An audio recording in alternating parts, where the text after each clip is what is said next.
Allô, allô, bienvenue encore une fois au beau podcast hashtag je me fais picher avec Josée.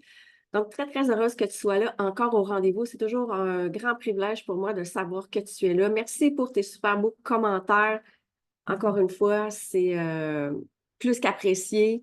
Merci pour les 5 étoiles que tu mets aussi quand tu as apprécié un épisode ou tous les épisodes ou pas pantoute, ben là, tu peux continuer ton chemin. Puis c'est correct. On a le droit. On a le droit de ne pas aimer ça.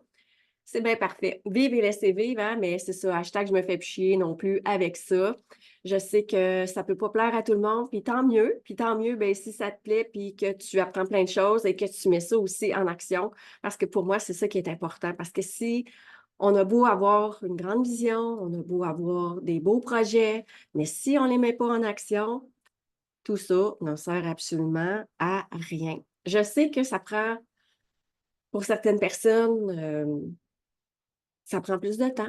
C'est correct aussi. C'est important de respecter son rythme, mais quand on veut quelque chose, donc ça prend une vision et il faut passer à l'exécution aussi. Donc ça, pour moi, c'est une chose que je mets en place depuis plusieurs années parce que sinon, mais on n'a rien. Tu sais, moi, j'attends pas d'être invitée dans un podcast pour faire un podcast. J'ai décidé de faire mon podcast. Et c'est là qu'on a commencé à m'inviter. J'ai J'ai aussi demandé à des gens pour faire la radio, faire la télé. Oui, télé, j'ai fait ça aussi. On m'a approché aussi pour faire une revue. J'ai comme, oui, on fait ça. Tu sais, fait qu'il y a des super bonnes opportunités qui se présentent, tant mieux. Mais on n'attend pas après les opportunités. On les crée, nos propres opportunités. Donc, c'est vraiment de cette façon-là qu'on se rapproche aussi de notre grande vision. Donc aujourd'hui, ben, on va parler de ça aussi, hein, construire une roadmap stratégique de la vision à l'exécution. Parce que comme je dis, pas d'action, il n'y a pas grand-chose qui se passe. Donc, si tu veux rester sur ton cul, ben, c'est ton choix. Hein? On choisit ce qu'on veut dans la vie. Puis c'est correct. Ce qui est important, c'est d'assumer tes choix aussi. Donc, mais moi, j'assume que je passe à l'action. Puis, est-ce que ça va être parfait? Non. Est-ce que ça va progresser vers quelque chose, vers cette vision-là? Oui, ça, c'est certain. Donc, voilà, c'est ce qu'on va parler aujourd'hui. Donc, comme je dis, avoir une vision, c'est super, mais comment passer de la vision à l'action? C'est pas tout le temps évident pour chacun de nos projets ou chaque personne non plus. Hein. Souvent, on se dit, je sais pas trop quoi faire, je sais pas trop comment y arriver, je sais pas par quoi commencer. Fait que c'est tout ça qu'on va voir. Donc, même si ta vision est claire, souvent de passer à l'action, c'est quoi mon premier pas? C'est quoi que j'ai à mettre en place? Souvent, on le voit pas, on le sait pas. C'est normal en même temps si tu l'as jamais fait. Mais par contre, c'est que tu peux te fier vraiment à ce que tu as déjà fait, puis d'ajuster au fur et à mesure. Donc, ça, moi, en tout cas, c'est de la façon dont je procède. Il y a des choses que je ne sais pas. Par contre, ce que je fais maintenant, c'est que je vais voir la personne qui l'a fait. Je vais dire, comment tu as fait ça, toi? Par quelles étapes que tu as passé? Ils sont super heureux de nous le dire. Moi, souvent, quand les gens viennent me voir et ils me disent, comment toi, tu as fait ça? Ben, je vais te l'expliquer. Hein? Fait que c'est comme ça qu'on avance dans la vie. Le dernier podcast, je l'ai dit, si tu veux quelque chose, va voir quelqu'un qui a déjà ça dans sa vie. Comme ça, tu ne te tromperas pas. Il l'a fait. Il est déjà là. Il est rendu là. Et demander, la pire chose qui peut t'arriver, c'est ben non, je ne te le dirai pas. C'est le pire. C'est pas si pire que ça, hein? De se faire dire non. Probablement qu'il y a quelque chose de mieux qui va arriver. Fait que voilà comme ça aussi. Donc, une roadmap là, stratégique, ça va te permettre de transformer ta vision en action concrète et surtout mesurable. C'est là que tu vas pouvoir voir si tes clés, ils vont être bonnes. Tu vas dire, OK, est-ce que je me rapproche de ce que je veux? Est-ce que je me rapproche de cette grande vision-là? Donc, moi, de la façon que je fonctionne maintenant, j'utilise mon planificateur EFIC et j'adore cet outil-là. Je l'adore. C'est ce qui fait que je garde mon focus. Parce que j'ai une tendance, moi aussi, à dire Oh my God, ça a l'air le fun. Oh my God, ça, j'aime ça. Oh my God, oh my God, oh my God. Hein, comme je parlais, il y a des écureuils, il y a des objets brillants, il y a ci, il y a ça. C'est pas bon, c'est pourri, cette affaire-là. Hein, on se laisse là, influencer par plein d'affaires qui ont l'air le fun, mais quand tu veux quelque chose, c'est que tu te ramènes à ta grande vision, tu te ramènes à ton focus et tu te ramènes à tes étapes. Première étape, qu'est-ce que je veux? Où je veux aller? Donc, quand tu le sais, c'est quoi ta grande vision? Tu mets ça en étape après. Donc, tu veux construire quelque chose, tu dis OK. Donc, quand tu veux construire une maison, c'est le même principe. Donc, tu vois l'image de ta maison, mais qu'est-ce que je dois faire? Hein, je dois faire la fondation. Donc, là, tu te ramènes à tes fondations. Qu'est-ce que j'ai de besoin? Autant interne qu'externe. Donc, tu vas aller chercher des gens qui sont compétents, qui peuvent t'aider. Tu vas regarder tes ressources internes. Qu'est-ce que j'ai de besoin, moi? Ah, j'ai besoin de courage, j'ai besoin de solidité, j'ai besoin de leadership, tu as besoin de plein de choses. Donc, quand tu mets ça en lumière, quand tu mets ça sur papier, ça devient tellement facile. Tu te dis, OK, ça, je peux aller chercher ça de cette façon-là. Ça, je peux faire ça de cette façon-là aussi. Fait que ça t'aide déjà. Donc, ça, c'est déjà une première étape. Ensuite, qu'est-ce que tu fais? C'est, OK, maintenant, qu'est-ce que je dois faire pour me rendre à la deuxième étape? Bien, tout dépendamment de ton projet, ensuite, tu vas faire un plancher. Hein? On va venir stabiliser ça. On fait le plancher. Ensuite, qu'est-ce qu'on fait? C'est qu'on monte les murs. Après ça, ce qu'on fait, on va faire le toit. Après ça, on va faire les pièces à l'intérieur de ça. Donc, tu as déjà un plan. Donc, tu suis ton plan. Ça fait-tu du sens? C'est le même principe pour une entreprise. Donc, voici ce que je veux. Donc, tu veux faire un programme en ligne? OK, parfait. Donc, qu'est-ce que j'ai à faire? Qu'est-ce que je dois mettre? Est-ce que j'ai besoin d'une caméra? Est-ce que j'ai besoin d'un micro? Est-ce que j'ai besoin d'un ring light? Est-ce que j'ai besoin de plein de choses? Peut-être que oui, peut-être que non, peut-être que tu as déjà tout ça. Donc, ça, c'est fait, crochet, je n'ai pas besoin de regarder ça. Parfait. Ensuite, qu'est-ce que j'ai besoin comme ressources internes? Bon, discipline. Je vais le marquer dans mon planificateur. Voici ce que j'ai de besoin. Donc, un truc, là, la discipline, c'est pas quelqu'un qui va te discipliner, là, hein, c'est pas ça, là. Ça, c'est un mythe, là. On s'est fait discipliner à l'école, c'est ça, mais c'est pas ça, la discipline. Hein, c'est de l'autodiscipline, c'est de dire, OK, voici ce que j'ai à faire, voici ce que je vais mettre en place. C'est ça, de l'autodiscipline. C'est aussi simple que ça. C'est pas, je vais me faire chicaner. Non, c'est pas ça. Hein, c'est, voici ce que je veux, donc je vais mettre mon focus là-dessus. Ça devient tellement plus facile qu'à un moment donné, c'est que tu vas être très discipliné, tu vas le faire, puis tu n'y penseras même plus. C'est la même chose pour l'entraînement. Pour moi, ça fait tellement d'années que je m'entraîne que je n'y pense même plus. Des fois, ça ne me tente pas d'y aller. Je me dis, OK, c'est le meilleur moment que je vais y aller. Tu sais, le switch de mindset se fait. OK, ça ne me tente pas, ben c'est là que je vais le faire. Et ça vient faire une belle grosse différence à travers ça. Donc, important de pouvoir comprendre ces étapes. Donc, avec le planificateur EFIC, pour moi, ça a été un game changer dans ma vie, là. Tu sais vraiment qu'est-ce que tu fais dans ton trimestre, parce que souvent, tu sais, on a une vision à long terme, mais dans ma première année, qu'est-ce que je fais? Là, je vais décortiquer ça en trimestre. Après ça, je vais décortiquer ça en semaine. Après ça, tu sais, je le fais de cette façon-là, puis je revise à tous les mois. Est-ce que ça a été fait? Qu'est-ce que je veux faire? Qu'est-ce qui n'a pas été fait? Donc, parce qu'on a des tâches routinières à faire, hein, ça, c'est important aussi de les faire. Ensuite, j'ai mes tâches pour pouvoir arriver à ce que je veux. Donc, tout ça ensemble, puis on a des tâches personnelles aussi, tu sais, puis on met notre entraînement là-dedans, notre routine perso, parce que moi, ça me garde ancrée, ma routine personnelle me garde ancrée dans ce que moi je veux.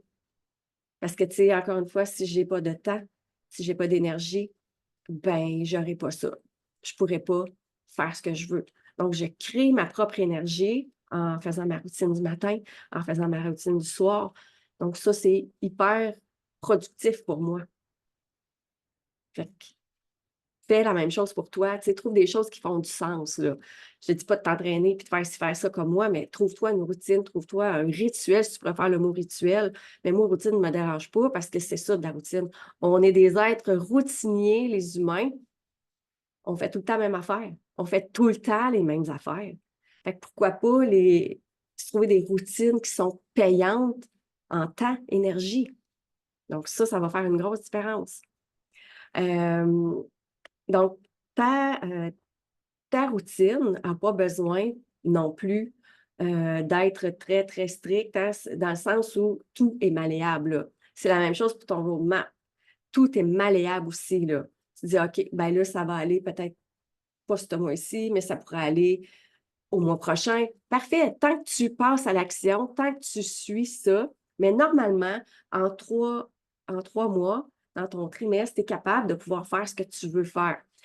Une chose que j'ai remarqué aussi, c'est qu'on se met beaucoup de tâches, beaucoup trop de tâches, puis là, on n'y arrive pas. Hein? C'est les crochets, c'est fait, c'est fait. Ben, tu te dis, voyons, crème, comment ça se fait que j'en ai toujours, toujours trop? J'en mets trop. Hein? Des fois, on n'en met pas assez non plus. Fait qu'on n'y arrive pas non plus. Donc, il faut que tu trouves vraiment ton équilibre à travers ça, ce qui fait du sens, encore une fois, pour toi. Parce que sinon, si on se load trop, énergie, temps, il n'y en aura plus. Donc, il faut vraiment être très consciente de ça aussi. Donc, comme je disais, tu sais, c'est ta roadmap n'a pas besoin d'être vraiment très, très, très rigide. Hein, de suivre ça, c'est parfait. Mais s'il y a des choses qui arrivent, parce que la vie, c'est ça, il y a des choses qui nous arrivent, ben tout est malléable, encore une fois. Tout bouge. Même toi, tu peux bouger parce que tu n'es pas pris, pas comme un arbre, là. Tu peux bouger, tu peux faire d'autres choses, là.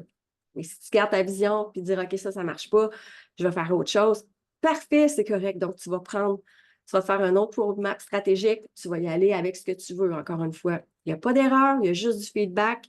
Et ça, c'est hyper important à comprendre. Quand tu es entrepreneur, tu entreprends des projets, ça ne veut pas dire que c'est un gage de succès financier. C'est un gage de succès que tu vas apprendre plein d'affaires. Ça, c'est important à comprendre. Ce n'est pas un gage de succès financier, mais c'est un gage de succès d'apprentissage. Viens changer ton état d'esprit par rapport à ça. Viens changer ton mindset. Ça va être hyper puissant. Moi, quand j'ai compris ça, je vais être comme « Oh shit! Voici ce que je fais avec ma vie. » C'est ça. Donc, moi, je passe mon temps à apprendre. Je passe mon temps à regarder ce qui se passe, qu'est-ce qu'il y a là, qu'est-ce que je veux, qu'est-ce que je mets en place. C'est ça qui m'anime dans la vie. C'est vraiment là. Fait que dis-moi si ça fait du sens pour toi. Donc, ce qui est important, c'est vraiment de te créer un roadmap qui va mener à ta grande vision. Mais il faut que tu passes à l'action. Donc, ça, c'est hyper important. Donc, d'exécuter des tâches payantes pour être là où tu veux dans 3 mois, 6 mois, 1 an, 2 ans, 3 ans, 5 ans, 20 ans, je ne sais pas. Mais ça te prend une vision et ça prend un plan stratégique pour pouvoir y arriver. Ce qui veut dire que tu vas mettre tes ressources externes, internes et de passer à l'action. Puis évidemment, de démystifier tes croyances limitantes parce que quand on avance, ben oui, les croyances limitantes, là, c'est comme un gros oignon, là. On enlève des pleurs, on enlève des pleurs, on enlève des pleurs. Puis oui, il y a plein de choses qui ressortent, puis ça va être de même. Mais c'est ça la vie, tu penses? Oui, c'est ça. Parce qu'une fois que ton cœur arrête, il n'y a plus rien qui se passe. Fait que profite-en de pouvoir être en mesure d'être consciente, puis de pouvoir enlever ces pleurs-là, puis de te sentir de mieux en mieux, puis d'être en alignement cerveau, cœur, corps, puis de te sentir épanouie, satisfaite. C'est ça la vie, en tout cas. Ça, c'est ma façon de voir les choses, là. Peut-être que tu as la tienne aussi, puis si tu as envie de l'écrire dans les commentaires, soit en privé ou juste ici sur le beau podcast, tu me diras ça. Donc, cette semaine, évidemment, hein, tu as encore un petit défi, super important pour moi de te mettre au défi pour que tu puisses passer à l'action. Donc, commence par définir tes 3 premières étapes de ta roadmap. Encore une fois, engage-toi à les suivre, là, c'est important cette semaine. Si tu veux arriver à quelque chose, suis-là. Peu importe où tu es dans ton entreprise, tu démarres, ça fait 1 an, 2 ans, ça fait plusieurs années, peu importe, fais-le. Peu importe, fais-le. Ça change pas ton, ta vision dans le sens où tu vas faire tes choses. Que tu commences, ça fait 2, 3 ans, que ça fait 5 ans, 10 ans, 20 ans que tu es en affaires, c'est la même chose. Donc, si tu commences maintenant, ben c'est parfait, tu vas t'établir des bonnes des bonnes routines pour ton entreprise. Si ça fait 2-3 ans puis tu stagnes, bien, commence à faire ça. Puis si ça fait 20 ans, bien, regarde où tu es rendu puis où tu vas aller. Peut-être que tu es rendu à la retraite aussi puis que tu as envie de planifier ça aussi. Bien, c'est le même principe. Fait que, tu sais, il y a tout le temps quelque chose à planifier parce que la vision change évidemment, parce qu'on évolue, on est rendu ailleurs dans notre vie, tout ça. Mais c'est ça qui est important. Donc, quand tu as un objectif, parce que c'est ça la vision, c'est des objectifs, des sous-objectifs, et c'est là qu'on passe à l'action ou pas, là. Malheureusement, on ne peut pas tout faire, mais tu peux tout faire. Mais ça prend de l'organisation, de la planification et tout ça. Déjà, mets ce qui te fait vibrer au départ, ce qui te fait du bien, ce que tu as envie de mettre en place, puis vas-y de cette façon-là. Et comme ça, ben, tu vas arriver justement à destination. Et c'est comme ça que tu vas avoir plus de confiance en toi, tu vas être fier, puis tu vas pouvoir faire ce que tu veux. Puis tu vas arrêter de te faire chier avec ça. Fait que voilà. Fait que nous, on se retrouve la semaine prochaine. Donc, si tu as aimé ce beau podcast, 5 étoiles, commentaire, puis dis-moi si tu fais ton défi. Fait qu'on se retrouve très bientôt. Bye bye!